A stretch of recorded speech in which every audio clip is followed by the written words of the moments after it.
All right. So yeah, Kathy, Ryan, welcome to the More Deals Mastermind each Friday, 11 a.m. Pacific, 2 p.m. Eastern. We meet here. It's Casual Friday. We go over Q&A. We go over what's working in your business, what's not working. We want to make sure we address both. Do the stuff that's working, learn from the stuff that's not. Kathy, Ryan, am I right? Yep, absolutely. Absolutely. So what's going on in your world? What's up? What's happening? Well, after Wednesday and revisiting the short sale comeback, Yeah, and I was busy. it just brought back a lot of memories. And I was talking to a friend of mine from high school who was in the loss mitigation for Wells Fargo. And she was saying it brought back memories for her and she loved doing it and all of that stuff. So yeah, I'm fired up after Wednesday. Yeah, well, you know what? That Absolutely. was Kathy. First of all, for those of you that weren't on Wednesday's call, I'll put the replay in the chat. But I'm telling you what, it was fire. Kathy just brought it.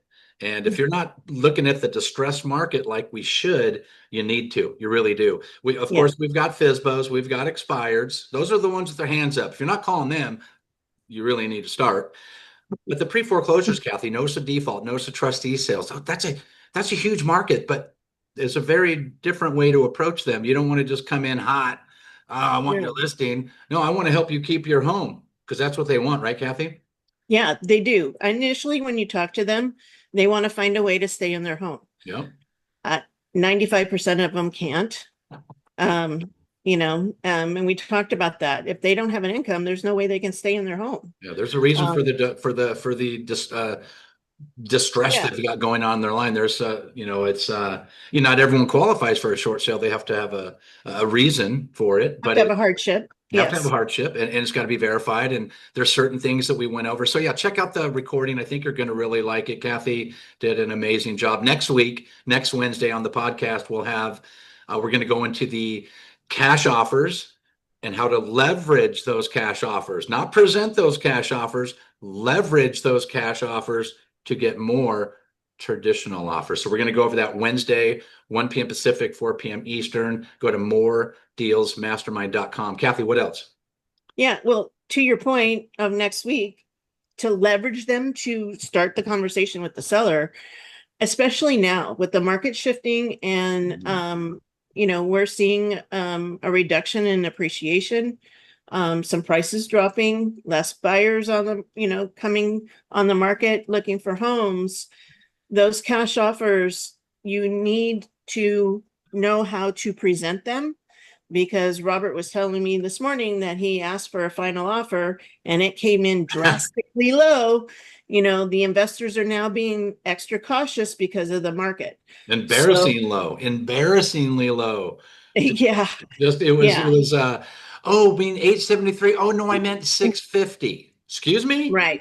So that's why we don't present cash offers. And the new system, just so we're clear, it updated where the cash offers automatically draw and are viewable.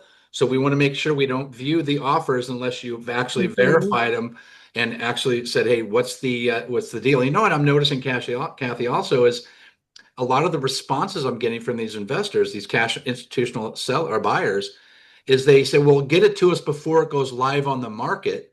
So because all they want to do is just like any other cash offers, get a deal. Right. 850 is our sales price, and you want to give 650. I'll do that. Heck, I'll buy it and use it as a storage unit at that price.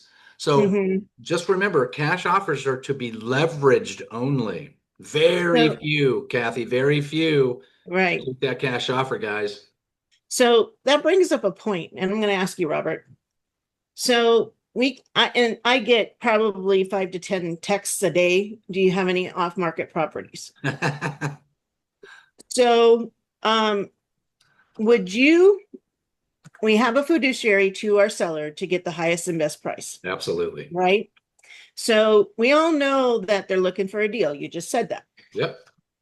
So would you respond to that investor and say, hey, bring me, an offer on a property that you don't have listed yet, that you're working on? Would No, you consider that? not unless I had it Okay. under contract. Okay. And Whether it's why not? whether it's well, because then they can go right to the seller. If I don't have them locked up, now here's so to your point, Kathy. I have a seller that says, "Oh, my home's not going to be ready for another 2 weeks." Great. Is this the way you want to get it sold? Great. Go ahead and sign the listing agreement now. It doesn't go live until the time it's ready. And remember, because we don't show it until the weekend, we're live oftentimes 7 to 9 days before it even goes viewable to the public in terms of coming to see it. So we have that time, but I would never share a property address unless I have them under contract, period. Now, Yeah. um, what I do, Kathy, to those cash investors, because I too, every time you take a listing, guys, and Kristen, you're going to know what I'm talking about here real soon. As soon as you go, even if you go live on a property, the cash offers come flying. The investors, I've got, I'm looking for this, that, and the other thing. I always send them the same link, the same link I send to everyone else. You want a chance at this property? Here's your chance. Here's the transparent online offers platform link, just like everybody else gets. I never, ever have closed a transaction using this platform with a cash investor. It just is not the highest price for a seller. Kathy mentioned the fiduciary. Mhm. Our fiduciary is to get the highest and best price, shortest amount of time, least amount of liability, hassle, and expense. So I keep those investors sticky, but they're never going to win one of my listings because unless that seller is desperate, heck, if they're desperate, I'll buy it. So Right. they'll never get a chance to buy one of my homes. Right. Right. Yeah. And and the other thing too is we're talking about fiduciary, Yeah. and you you have a buyer and you're gonna go show it, and you ask the listing agent, do you have any offers? They say yes. Well, what's your highest offer? And they say, I can't tell you that. How do you handle that question? When they say they can't tell you the offer, Right. who's asking about the offers? You're the buyer's agent and I'm you're the buyer asking the agent. Yep. listing. Yep. Well, usually offers aren't transparent. And that's what makes our platform so beautiful, is because all of our offers are fully transparent. Buyers only pay what they absolutely have to pay, not a penny more Mm-hmm. than the last guy. It's Right. just a simple, it literally could be a dollar. I mean, now we go terms and conditions, and I had a listing I just done, just finished up on last week. We had 21 verified offers, Kathy. It was super amazing. Wow. You know the one on That's awesome. White Pine, and I'm gonna share my screen real quick because then we're gonna get to some Okay. of the good stuff. I got some good stuff to share with you guys. Let me share my screen real quick and show you what I'm talking about. Okay, so please confirm. Yep, we can see it. There it is, White Pine. I'll put the link in the chat. What I would like for you guys to do is I'm going to put this link in the chat. Pull it up from your phone, not from your computer because you're on it, but pull it up from your phone because I want you to see how it looks from the phone because that's what, let's be clear. Most buyers, sellers, investors, anybody, they're going to look from their phone and it needs to be very user friendly.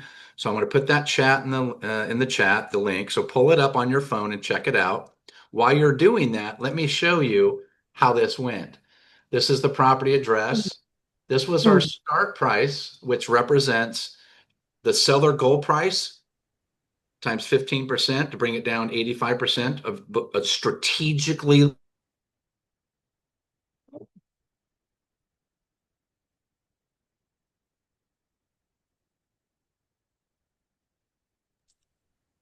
Oh, it You got mute.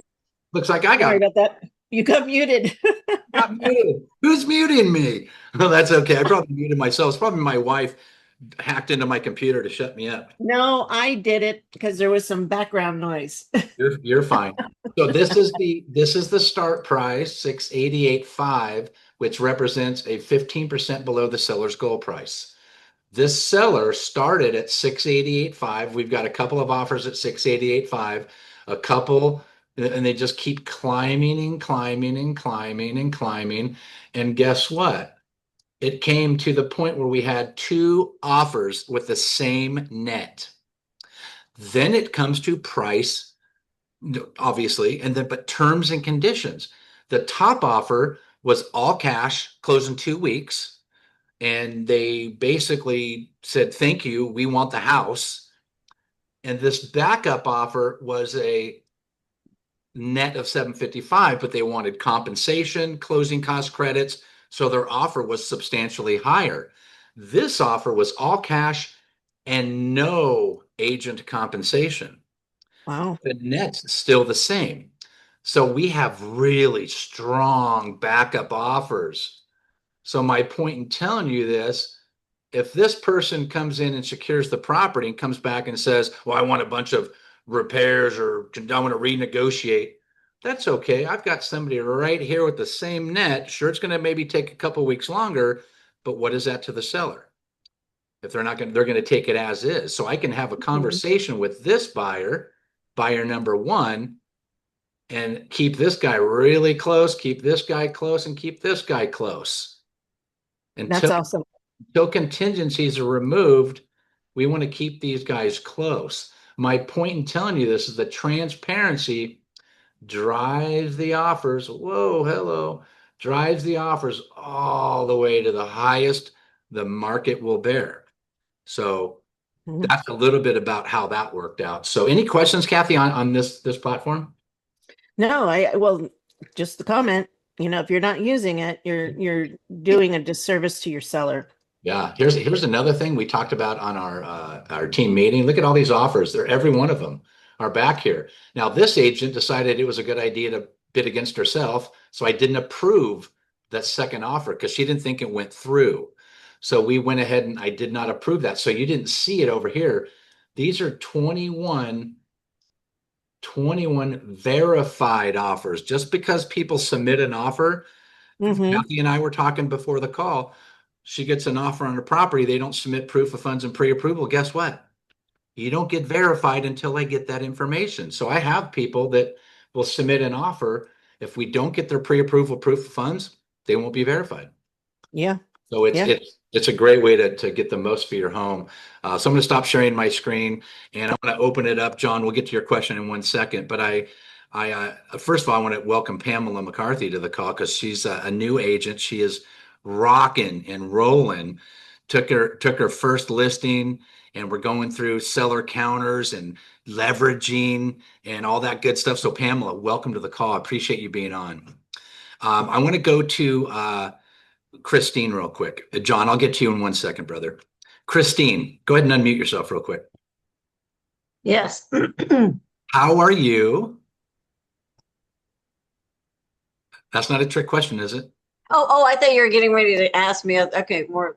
I I thought just it was. I would like to know how you're doing first. I am doing fabulous now that we finally have that we're partnering on one deal under contract, and we're actually working on a few more just this week. So Just walk from us appointments. walk us through this, Christine. So we started working together about a week or maybe 2 weeks ago. And Yes. before that, you've never talked to FSBOs or expireds. Oh, well, And I've talked to him, but I've never gotten a listing from it. okay, I should be more clear with that. So you've talked to him, you just never landed him. Correct. Got it. Okay, so we're clear. So once we started working together using the scripts and getting on the listing presentation via Zoom, Yes. she's in Florida, and there's no way I'm going to get in my car and drive out to Florida to do a listing presentation in person. So we did a Zoom presentation. We had the first seller that she's been talking to that she already exposed the cash offers to. That went well. Tell us about that guy real quick. Eli. So, and so this one guy, he's actually a realtor in New York, and he thought our system was genius. So we gave him a presentation. He thoroughly reviewed everything, and we provided him with all the recap of the presentation and other documents as well. And after about maybe 5 or 6 days after reviewing, he decided to list with us. Yeah, that was the one you got, which he had a couple of trailing questions because usually, guys, you don't take the listing. Very rarely will you take a listing on Zoom. Like, oh my God, I'm in. Send me the documentation. That happens, but not a lot. There's trailing remarks. There's trailing conditions. There's the testimonials are from California. We're in Florida. Does it work here? You bet it does, and here's why. So you answer the questions. Do you have any other questions? No? Great. Let's get started. You ready to get going? He writes back one word, yes. Boom. So you've had reached out to FSBOs before with no luck. Then we had 5 listing appointments. 2 of the sellers, one of them was a whack job. just to be clear, that's that he would admit it too. And we met. He should be locked up. Yeah, he should be locked up. But guess what? Guess what? That's since it's a Zoom call. Can you imagine if you went to that guy's house? Oh, it would have been horrible. My point is, FSBOs have their hands up. Expireds have their hands up. The calls, all you need to do is identify who to call, what to say, schedule the listing appointment. And scheduling the listing appointments, Christine, is pretty simple, right?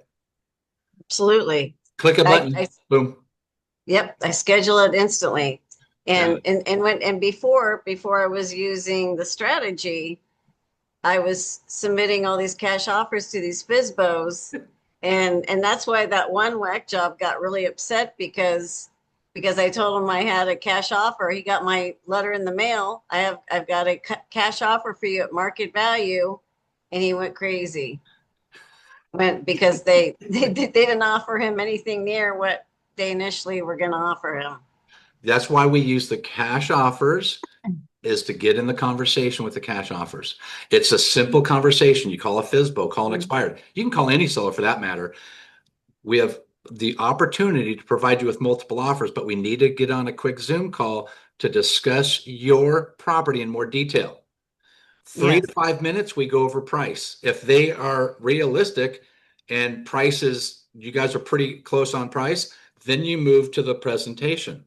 But if he's stuck on $1 million and the home's clearly worth 850, why would we want to move forward with that seller? Because all we're doing is contributing to the expired listing pool. Right. Exactly. Backing up there, Christine, what I would do from now on, especially with the changing market and these cash offers, as Roberts came in embarrassing low, Yes. is on your letter, I would do a value range. I have cash offers between X and X instead of sending them the list of the cash offers. And that way you're not going to get yourself in trouble and have your seller be all crazy with you. And yes. Christine's a part of Partner Plus, so she's already been given that directive, right, okay. Christine? Absolutely, yes. We learned it the first time we had a conversation with the first seller that already had expectations.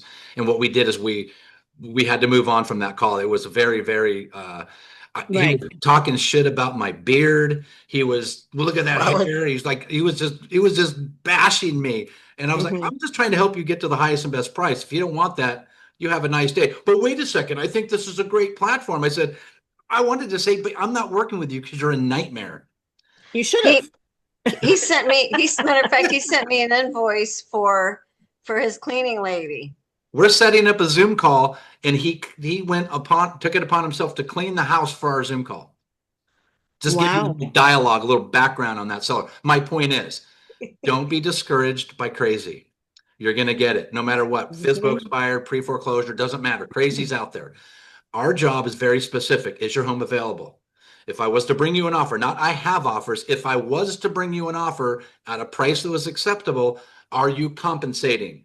Yes or no, doesn't matter, because once they see the platform, they change their tune anyway. So don't just, oh, you're not paying, never mind. So who to call, what to say, how to schedule the appointment the most efficient way possible. We go over price first, we walk through Zillow, and then we go right into the presentation. Once they see it, like Aaron, the listing we just took in Florida, we just got the approval this morning. Yes, I'm in. He's a licensed agent. He in a different state, but he understands real estate. He was hemming and hawing and going, oh my God, this is fabulous. It doesn't work for everyone because not everyone understands it. The more you understand this methodology of selling homes, the better you'll be. Christine, congratulations on your first of many. Thank you. And by the way, he may want to partner with you in New York. Boom. Awesome. You mean partner with us? Yes. Yeah. So by the way, anybody, I highly recommend partnering with these guys because it's really, it's so simple. Once all you have to do is book the appointment and then Robert has walked me through the rest and we're doing it piece by piece. It's a learning process for sure. So you've Yeah. called them before with no success. The first week or so into it, you got 5 listing appointments, secured 1 listing, and we've got 1 more. We've got a doctor, and we've got another one getting ready to go. So let's stay on those guys. Fortune is in the follow-up. Absolutely. And by the way, you were mentioning you get text messages asking if you have any off-market deals. Almost all of those people are wholesalers Yep. trying to get, Mhm. that's all they are, is wholesalers, just trying to And, lock it up. and I don't discriminate, so I'll send them just like what I would send the traditional buyer. Here's the information should you want to move forward. And they all, oh, this one doesn't quite fit what we're looking for. Yeah, because we're not getting to steal it. So that's that. Even the short sales guys, we take short sales. We don't want to discount not even a penny if we don't have to. We want to get them the highest and best price as well. And the transparency is the answer, because the banks see that and go, yeah, I see you had 21 offers and you drove that price up to its absolute highest market price. That's what market price is, by the way, is what an able, willing, and ready buyer is willing to pay. Mhm. Kathy, And you're not remiss only on that, not only that, on the short sales side of it is that if you take a low ball offer, it's going to hurt your seller. We Yeah. talked about deficiency judgments. So if the bank can pursue them for anything that is taken less. So if they take 550 and the loan is 600, they can come after that seller for $50,000. So we don't want to do that. No, we don't. We want to make it nice and smooth. Let's go to questions. John, you have your hand up. What do you got, brother? Couple quick ones. Just curious. I did the math on some of your ones that you've shown us, and they'll come out sometimes less than the 15% difference. And yet there are people that you're saying were over the moon happy with it. And I'm wondering, is it common that like the goal price you're shooting at, that people say they want that, but they already in their head are going, but I would really take this much? Yes, absolutely. 1000%. Sellers are always going to tell you the highest price. They won't go below until they get the offers and go, oh my God, I really thought it was going to be less than that. Oh, that's so great. Yeah. Thank you. That's every seller I've ever met. Pamela, you know what I'm talking about. We have sellers that always want 985, right, Pamela? And decide a week into the listing to lower it to 925. That's a huge price reduction because Mhm. she knew it was overpriced. That's why it's so important to set the expectations. You want this. Let me share my screen one time, Kathy, real quick here. Okay. I'm going to share this one more time and give you the exact scenario of this. Seller right here. She wanted 810. That's what she thought it was. And I said, just so we're clear, it's probably worth 775. But see, 775 and 810 are pretty darn close. I'm not going to argue with the seller that wants 810 when I am in my heart know it's 775. That's what this home should have sold for 775. This home's the gross offer because this seller right here, can you see the screen, Kathy? Yeah. This seller right here, because she was cash and the buyers were paying the agent outside of escrow, totally not part of the contract. That's a net offer of 755, but a gross offer of 784. Because if you add Yeah. 3% to the 755, that's 785, 84 and change. They were stoked. Their 810, to your question, John, their 810 would be a really nice, ambitious goal. But I set the expectations. Let me tell you what I think it's worth. And I'm not going to argue with the seller. I'm just going to let them know, setting their expectations. If it comes in at 775 or around that number, that's great. Because of the transparency, it allows the buyers to bring it to its highest point. So you're always going to never want to argue with the seller that is in a range. Now, if somebody says, I want 1 million and you know it's worth 850, we have a whole different ballgame to work. Right. So do you set the Right. marketing price based off of what the seller wants, or I what do you base it think? off the 810. Okay, base so it you off based the it off the 810. 810. Okay. Based off the 810 and told them, just so we're clear, we should probably land in the 775 range. So it's setting their expectations. If we got to 810, hero. If we got to 775, right. Data spoke. I know how to price properties.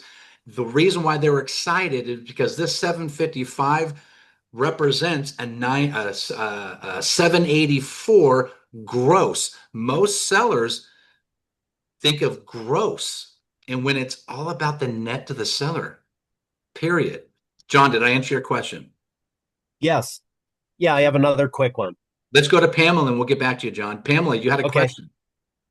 No, it wasn't a question. I was just kind of reaffirming what you had said. And I feel like that's a lesson as a newer agent that I just learned, is to really make sure that you set expectations and know what their net number is, because my seller just did that to me now. And I feel like I'm stuck in a pickle because she dropped it from 985 to 925, which I was like, wow, that's great. But now, then after we post that it's 925, she tells me that she doesn't want to pay the buyer's agent commission. So now her net wasn't 925, it's more like 948. But Yeah. now I'm gonna be stuck with that battle with all the agents that are, trying to do what's best for their buyers. And I feel like, oh man, we shot ourselves in the foot. And you did that you have two offers on the table. You're in negotiations, and the seller instructed you to lower the price. So you did lower the price while you're in negotiations. That would have probably been something different. I would have done differently. What I would do probably now, and we talked about this morning, is take the 925. If that's her net, you should gross up the asking price to include a 3% compensation. You're not offering compensation, but you know that you're giving yourself room. So you take 925 plus 3%. That's what you should be listed at if the seller's net is 925 goal. Yeah. Do you think is it weird to do that? Like for the No. price to change, from this to that to this on MLS, or That happens. Unfortunately, you want to avoid that as much as possible. But in this case, you're letting the buyer public know that 925 is the gross offer she's looking for, because buyers agents always, at least that I've seen, have always asked for. They'll write an offer at 925 asking for compensation, which brings your net down inevitably. So I would take the 925, gross it up by at least 3%, and that's what your list price should be. okay. But I don't list properties at market value. I have a whole different strategy, and I'll certainly share that with you as time goes. But I price mine strategically lower because I want, Kathy had 884 people. Just so we're clear, that's not normal. But the normal when we do this online offers platform is anywhere between 200 and 400, depending on the property. That's buying units. You probably had what, 10 people to your open house? 18. 8. Okay. Yeah. You Saturday and Sunday? Yeah. So 18, that is less than 10 per day. If you were to price it strategically, drive a bunch of people into that home, let them look around, go, wow, everybody wants this, and then let the buyers take that price to its highest point. I'd rather have 200-300 people to the doors than 18. Yeah. So, and I'm not bashing you, I'm just letting you know there's a lot of reason to get all those people in the door. It shows the buyers that absolutely must have this home. It indicates to them like, wow, it looks like everybody else wants the same thing I do. There's no way I'm going to be able to get it for that price. And because it's transparent, they have the ability to take it to its highest point. Yeah. And the that price would have been a great strategy to do had she told me, originally that we should start with 925 and try and drive it up. I would have loved to have had that opportunity. That's okay. A lot of times sellers will dictate, and it's our job to convey that this is a better strategy and introduce it to them. And most sellers want to list it high and negotiate down, which is a terrible strategy in my opinion. But if you price it lower, I mean, an example, I had one of my this one right here. We had like 300 people through the doors. 170 were agents, 130 were buyers without agents. Talk about opportunity. Only one person gets the home. So you got a bunch of agents, and since you're with EXP, that's a good thing. You've got 170 agents you can have conversations with about growing their business, and you have 130 buyer opportunities for you and or your buyer team. Talk about taking each listing and turn them into 5 opportunities is the goal. Not only that, but the neighbors, the other homeowners in the area are like, what's going on there? Yeah. And when I go to sell my home, I want to use them. Yeah. And that's what happens. Kathy, you had the police called because they thought it was some kind of protester. What was going on there? Yeah, two Menifee police cars came by and they couldn't believe it was an open house. They thought it was the line in and out. I'm telling you guys, competition, transparent competition is a seller's friend, but it's also a buyer's friend because they know they didn't overpay. Buyer's remorse, guys, super contagious. They come in and they get all excited. They bought the home. Oh, since they didn't know where the other offers were, they inevitably go, did I overpay? Oh my God, I don't know. Let's renegotiate the contract and bring in closing cost credits and all that stuff. If it's transparent, they know for a fact they only paid what they had to. And another thing, because of the transparency, it all but eliminates the request for repairs. Because are you sure you want repairs? I've got somebody right behind you. Are you sure? So, Kathy, thoughts? It was a game changer in my business, this whole online offers platform. And I don't want to take a listing that is traditional anymore.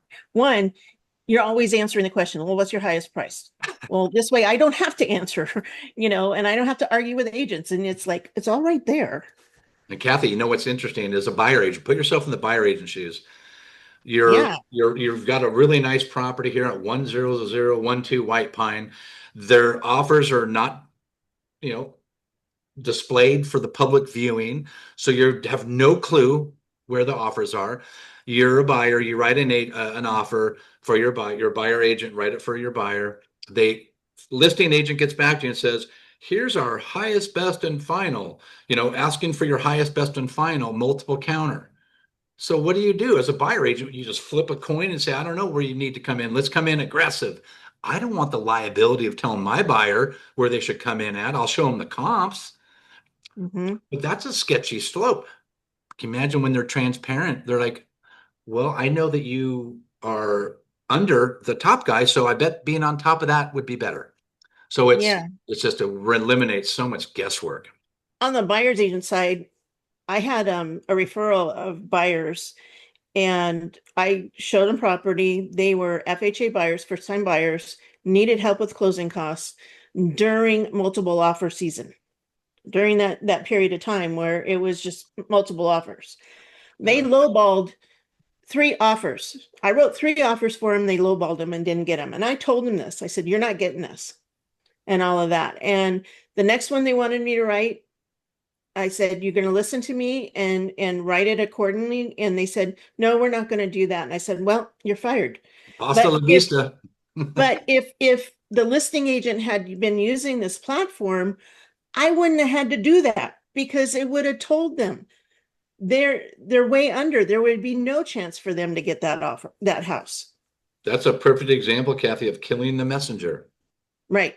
You know what? Right. Setting the seller's expectations is the most important part. For example, like I said, if they want $1 million and you think it's worth 850 because you've run the numbers and you know how to price property, that's our first conversation. And a seller that you set their expectations, like I did with these sellers, they wanted 810. That was their magic number in their head. I explained to them it's worth 775. At least they understand what to expect. That's why they were so excited because they knew it wasn't worth that, but they would like that. Now, if a seller says, if I don't get $1 million, I'm not selling, and it's worth 850, well, that's a very clear response. Thank you for your time. Have a nice day. Right? Because it's unless you want to talk about a short sale, but no sellers want to go in with the intention of a short sale. They want to go in with the intention of making it whole. So, And this is where in the changing market is where you need to focus on the sellers that need to sell, yeah, want to sell. yeah, Because if they just want to sell, they're like, okay, if I get my price, I'll sell. Well, that's not who we're looking for, and we don't need to be wasting our time with those people. yeah. We need to be looking for the homeowner that says, I have a real need, I have a job relocation, I have to do this. Or if it is a want, I want to go live to where my grandkids are. Those type of situations. What's their why? Other than being probate or in distress. Yeah. But those are the sellers that we need to be focusing on. And it starts with the conversation. Why are you moving? You got to ask that. Why? That's why I ask the guys for Partner Plus folks. That's what we put in there. Why are you selling? That's why Mhm. it's important that we ask that question. Why are they selling? Well, you know what I'm selling, I don't really need to sell, but if I do, then if I do get my price, then I will. Well, that's not going to work. Right. Want to sell, need to sell, two different things. And I like the sellers that wanted to sell. Those are expires, by the way. They wanted to sell, Mhm. they didn't sell. They went from want to now needing. That's why I like expireds, because they used to want to sell. Now they need to sell because that time frame is expired that they had allotted for this process. Oftentimes it's 6 months before, because they have a 6 month listing agreement. More and more agents are taking smaller listing times, but the expired that doesn't sell is a great seller to reach out to. They picked the wrong agent last time. Usually the agent that said, oh yeah, we'll list it at 1 million, hope and pray for an offer or a price reduction. And that's just a bad strategy. Yeah, then and I shared that with in the short sales. The strategy, the only strategy I had at the time on a short sale with a declining market was I had to write in the listing agreement, we will reduce your price $5,000 every week until it sells. We were up against the time clock, and we all know that when it gets to that certain price point is when the property. Yep. So now with this, I don't have to do that. I don't have to disappoint those sellers. They Yeah. know that they're getting the highest and best price. They know that if it comes up short, it's not going to be a large amount of money where they have a deficiency judgment and possibly have to pay it back and all of that stuff. So I, I love this program. Yeah, I it's can't say awesome. enough. I love it. I Hey can't say John, enough. you had another question, brother. Go ahead. What do you got? I do, I do.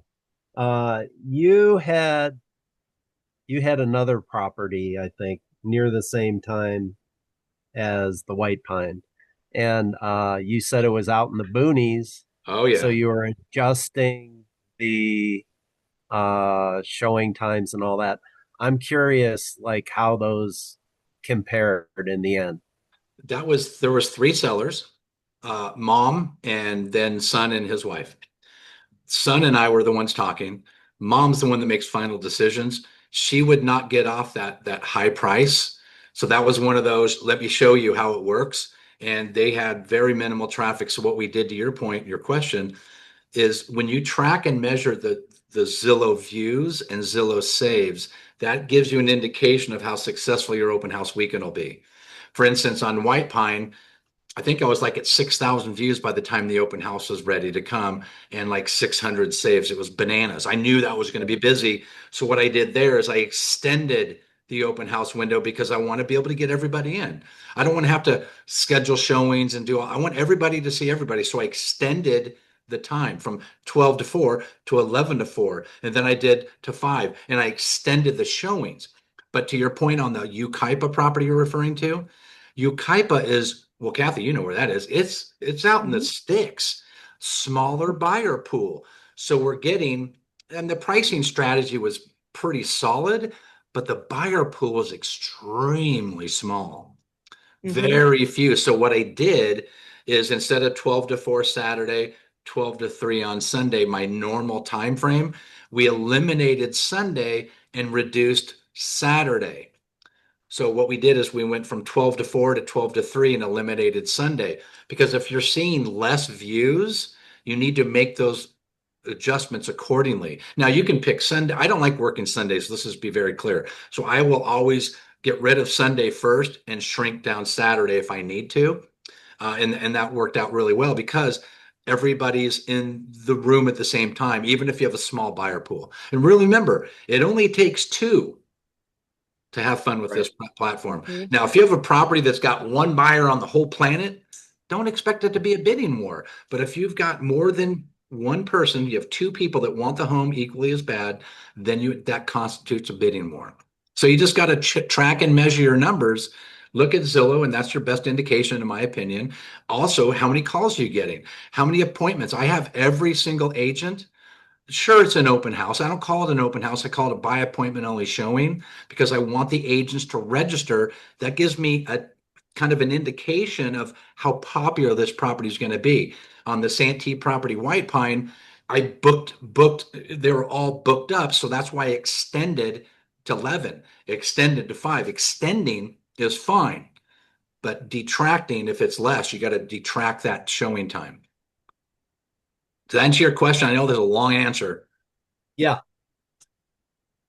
Buyer pool is the most important. I don't take mobile homes. I don't take vacant land. I take my perfect property is a 3-bedroom, 2-bath in a community. It's kind of like what Pamela has. That's the perfect listing. This White Pine property in Santee, man, people are dying to move out there. It's a great community. But if you take a listing 30 miles off a dirt road, that's a small buyer pool. Yeah. Makes sense, right, Kathy?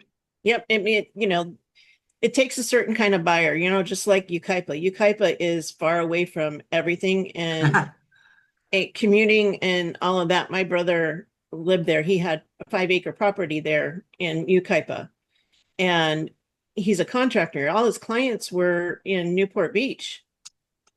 He was on the freeway in the morning, 2 to 3 hours in traffic from there. So yeah, there isn't the buyer pool there. And you really have to know your market to see if this is going to work. Amen. So let's do this, Kathy. Let's open it up for questions. We got Kristen Sanchez. What do you got, Kristen? Kristen? Yeah, so that's a good point, Kathy, is knowing your audience or your market. Mhm. And that's what I really struggle with. Like I love the platform. I like the idea of transparent offers. Everybody knows what's happening and all of that. Um, but I'm not, we're not out in the sticks, but we are a much lower density population than Southern California, of course, and you just don't see those kinds of hundreds of parties or even dozens of parties coming through open houses.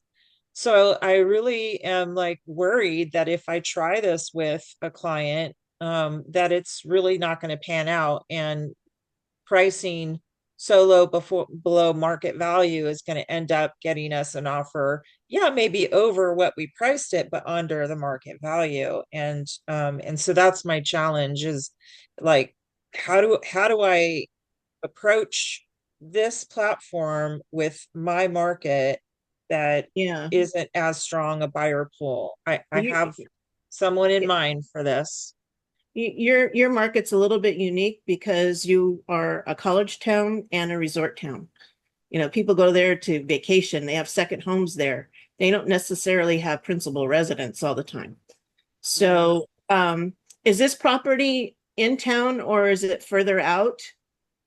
Well, I live in Slow, but like the county isn't all college town. No. The property I'm thinking about, I have the owner under contract right now on his replacement home. And it's a beautiful home. He's excited to move in. We're going to close hopefully next week. And he's going to need to do some stuff on his current house. Um, and he gets overwhelmed very easily. So I almost want to just have him sell it as is rather than have him put effort and money into fixing it. But it's a cute home, 2 bed, 2 bath, small, good starter home in Los Osos, which is Okay. more of a sleepy community. You know of it. Yeah. Um, Yeah. My parents used to live in Cayucas, so yeah. it's the best priced community for being so close to the ocean. Um, you know, Oceano and Los Osos are the best prices for like near ocean um properties. The So Oceana Dunes right there. yeah, near that's Oceano, but Los Osos is like south of Morro Bay. Mhm. And so it's an unincorporated part of the county. Lots of, no sidewalks, no major um, developments, infrastructure, all of that. It's quirky, it's cute, it's, undervalued in terms of a coastal mid central coast community. But there's definitely a desire for those homes. Mhm. Um, So, I don't so let know me if ask you it's this, Kristen. Let me ask you Mhm. this. What do you think the buyer pool is for that product? I was just gonna ask that. If you gone You on think there's Zillow more to than one see, person on the planet that wants that home? Definitely. And there was a turnkey similar in size. The lots are skinny. So they're kind of shotgun homes.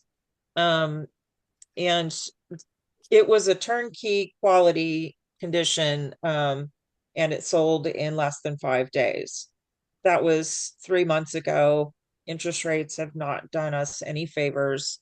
But it was, I feel like it's a first time buyer home or a downsize I buyer think that's a home. that's a big buyer pool.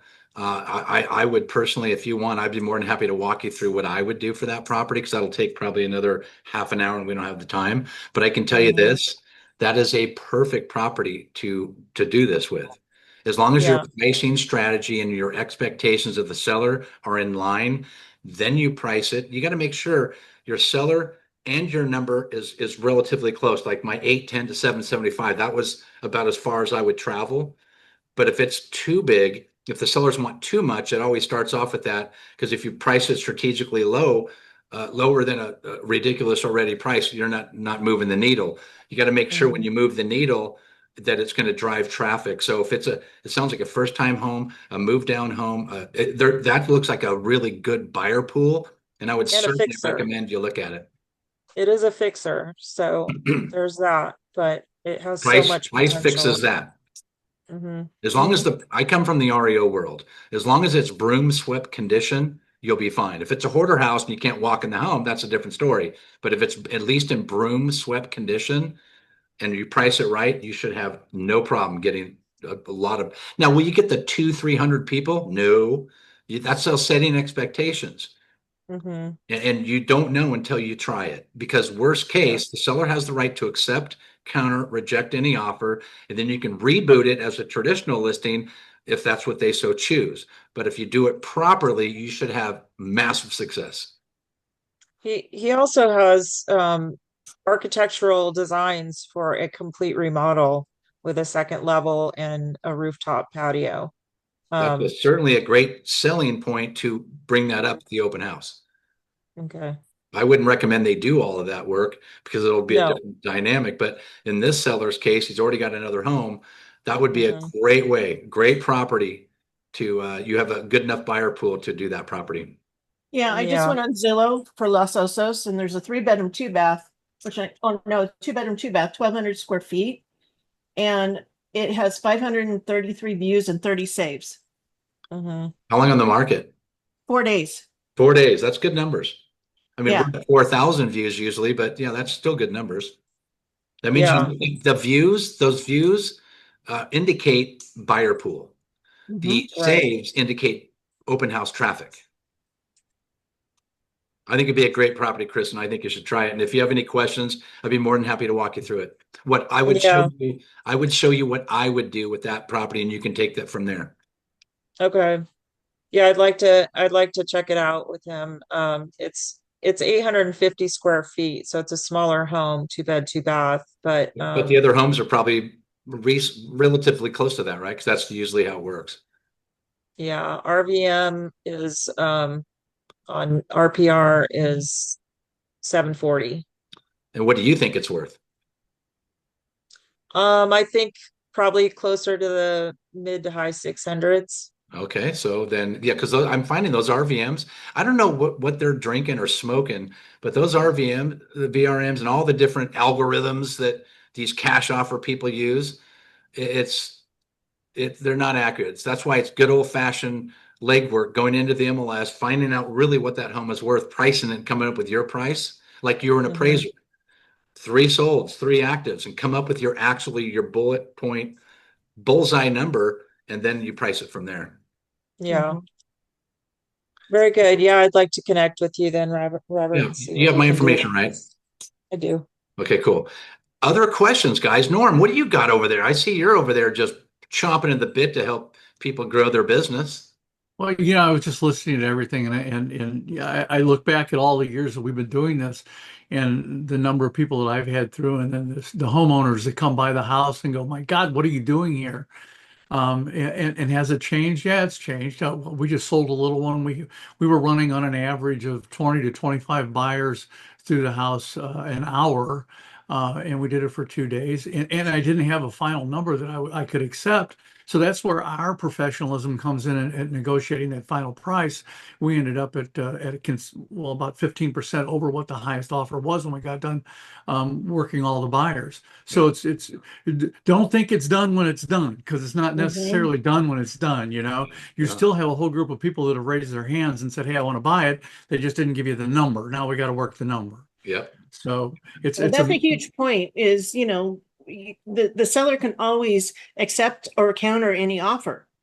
So even if you didn't, if in the offers coming in didn't get the highest offer or an acceptable offer to the seller, counter it. Counter that's it to the exactly buyer. right. So many times I tell people they'll call me up on the phone and say, "Hey, well, if I made this offer, would I be in the ballpark?" And I said, "Have you been online and taken a look at the platform?" And they say, "No," because what's the common thing we always do? RDR, realtors don't read. They don't pay Exactly. any attention, right? So I've fortunately over the years been able to take a few of them onto a quick Zoom and say, "Let me pull up let me pull up the platform right now and show you where everybody is." And get them on the Zoom while I'm showing it to them. And with our new platform that we have now, it's better than we've ever had before. Yeah. It's And it slick. just shows it right there. I say, "Hey, as long as we're here, why don't we go ahead and get you registered?" Yeah. Amen. That's how it works. It's so easy to register. So I'm telling you what, I put my property in the chat. If you get a chance, check it out, and you can see exactly what we're talking about. John, let's go to you. You have your hand up. What do you got, brother? Yeah, concerning that topic. Uh,